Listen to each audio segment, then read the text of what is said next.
You know, a mentor once told me, Darren, one of the hardest parts about giving wisdom is seeing people's lives after they don't listen to it.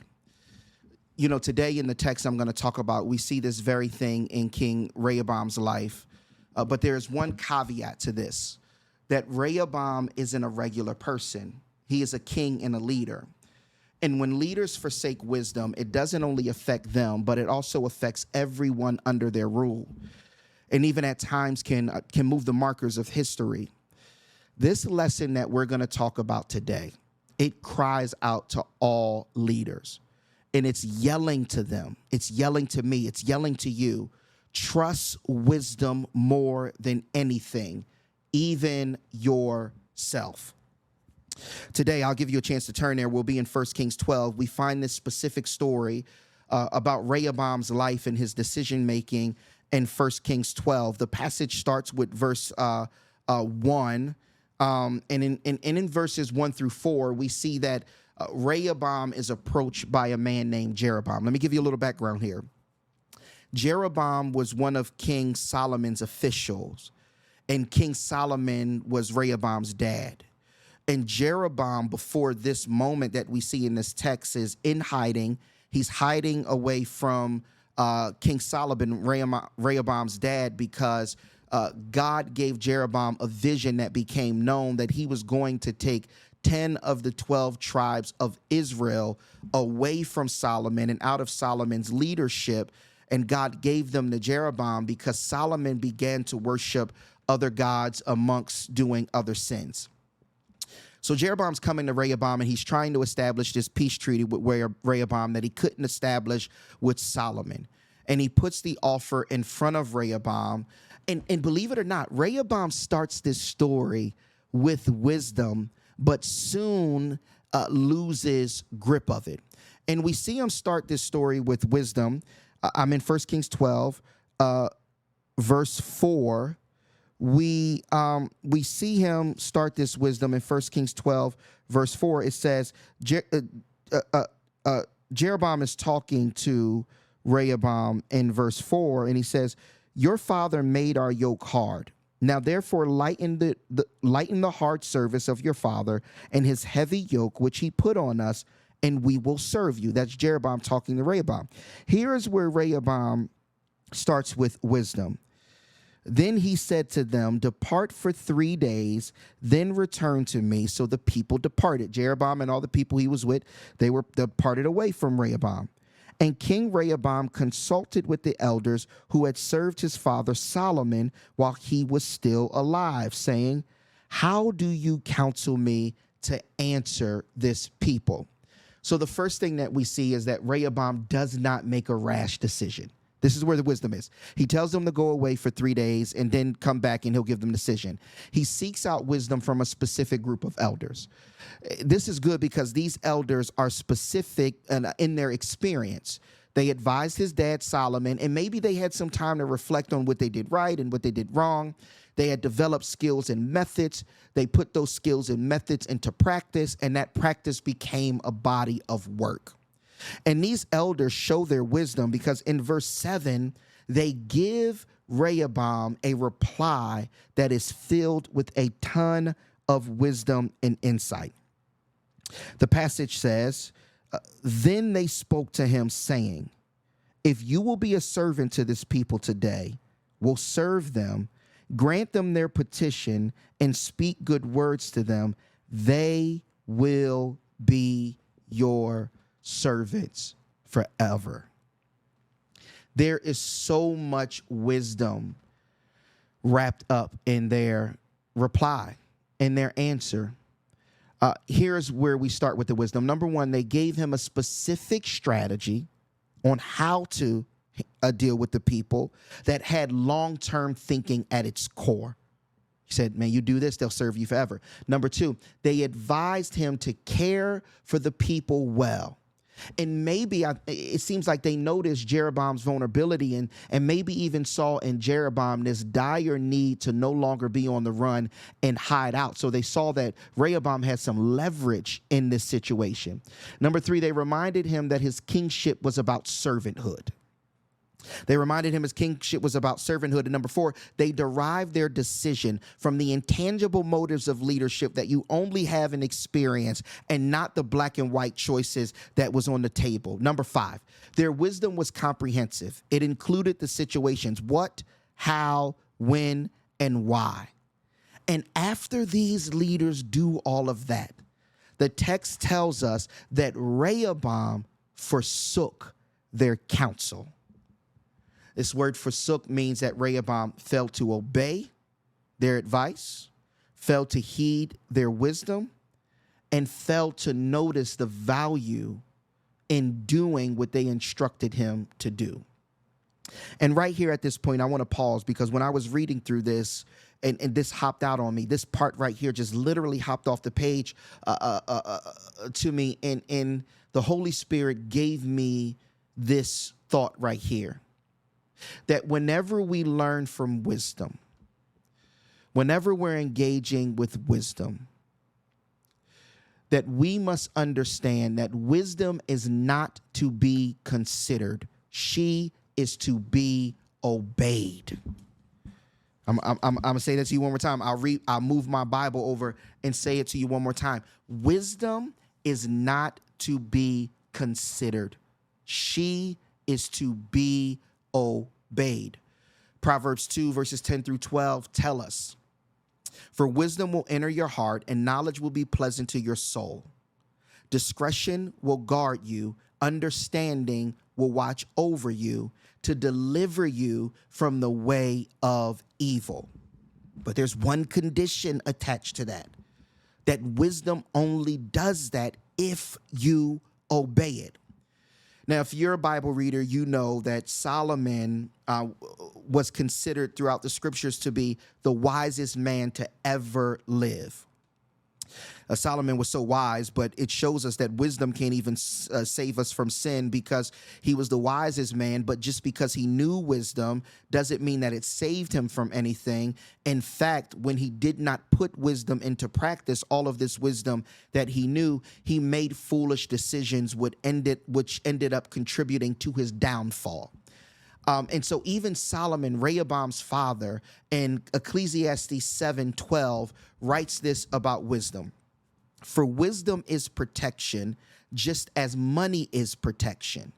But the advantage of knowledge is that wisdom preserves the lives of its possessors.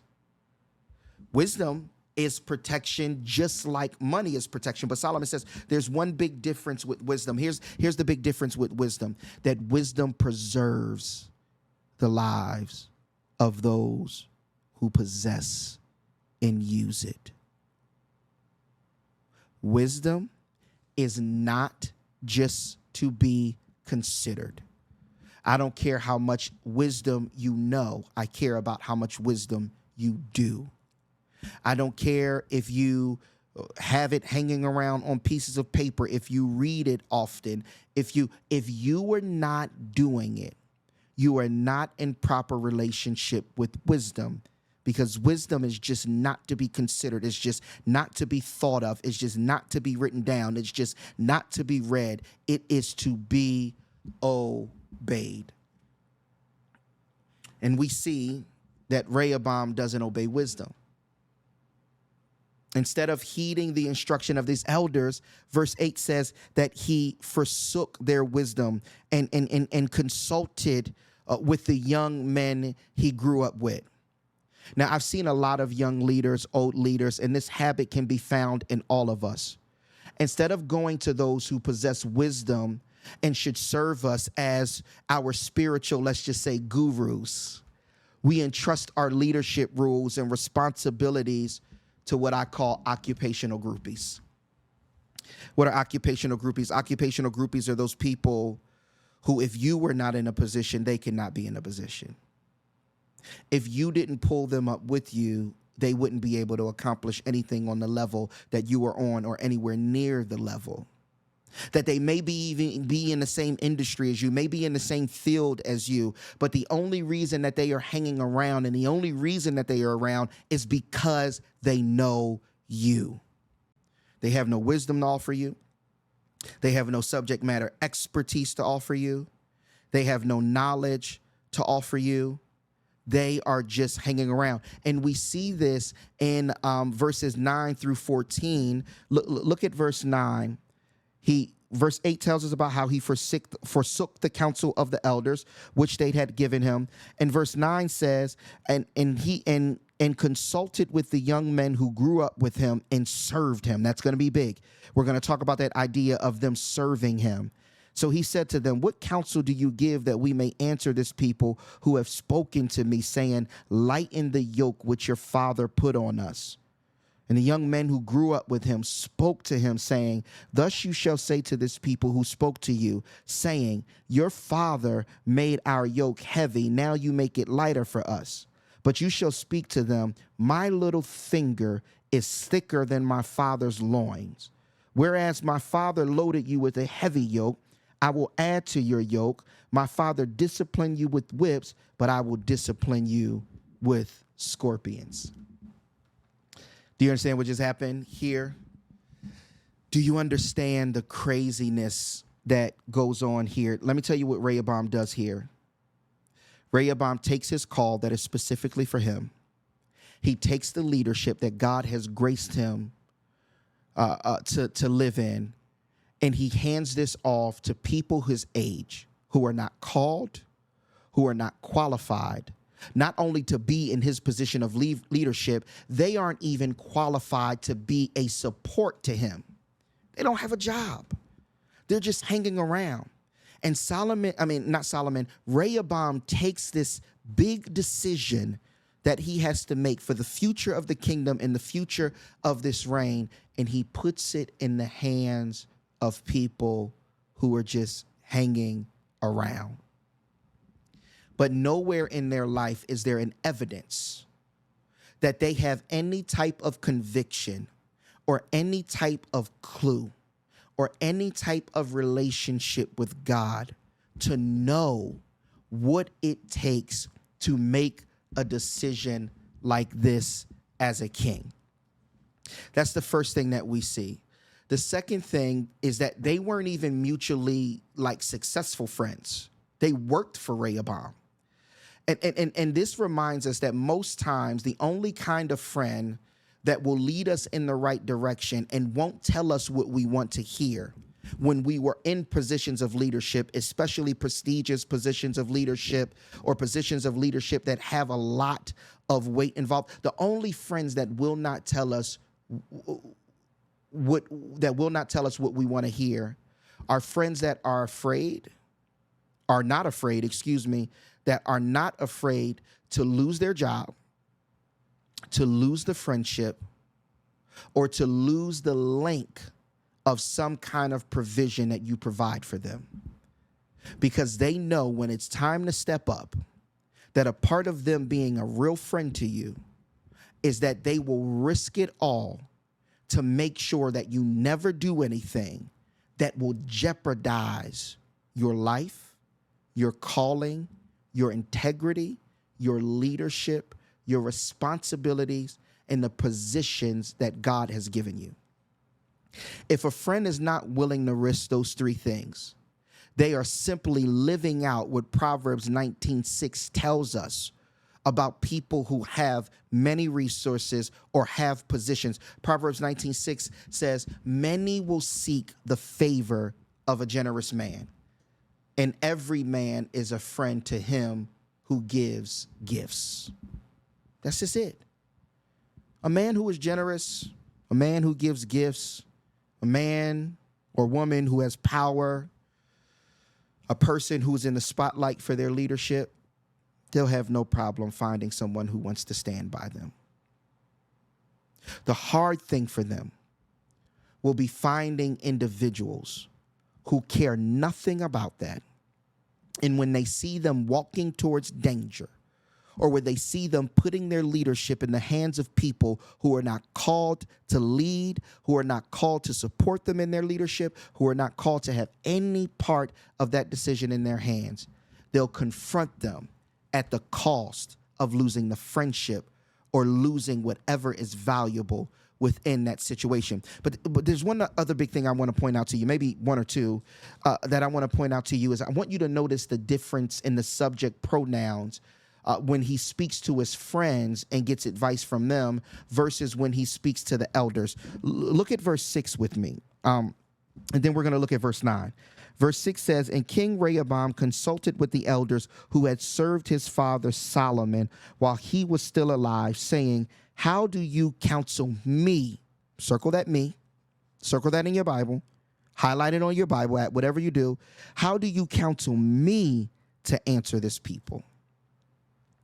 And then look at verse 9. So he said to them, talking to the friends, what counsel do you give that we may answer this people who have spoken to me, saying, lighten the yoke, which your father put on us? There's a difference there in the subject pronoun. When he's talking to the elders, he says, how do you direct me?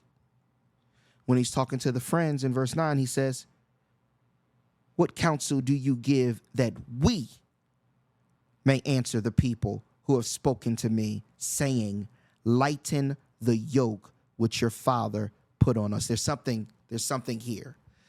In realizing there's something here, it gives me a chance to use my sanctified imagination. Maybe he uses we because he's suffering from leaders' guilt. He's feeling guilty that he was chosen from among them and didn't want to make them feel like they were valueless, so he includes them in the we. Or maybe he thought that he could amend the boundaries of his calling to include them instead of just being in this hard, maybe even at times lonely spot of leadership. And maybe he presents his boys to God as a package deal, saying, God, if you call me to lead, then they have to come too.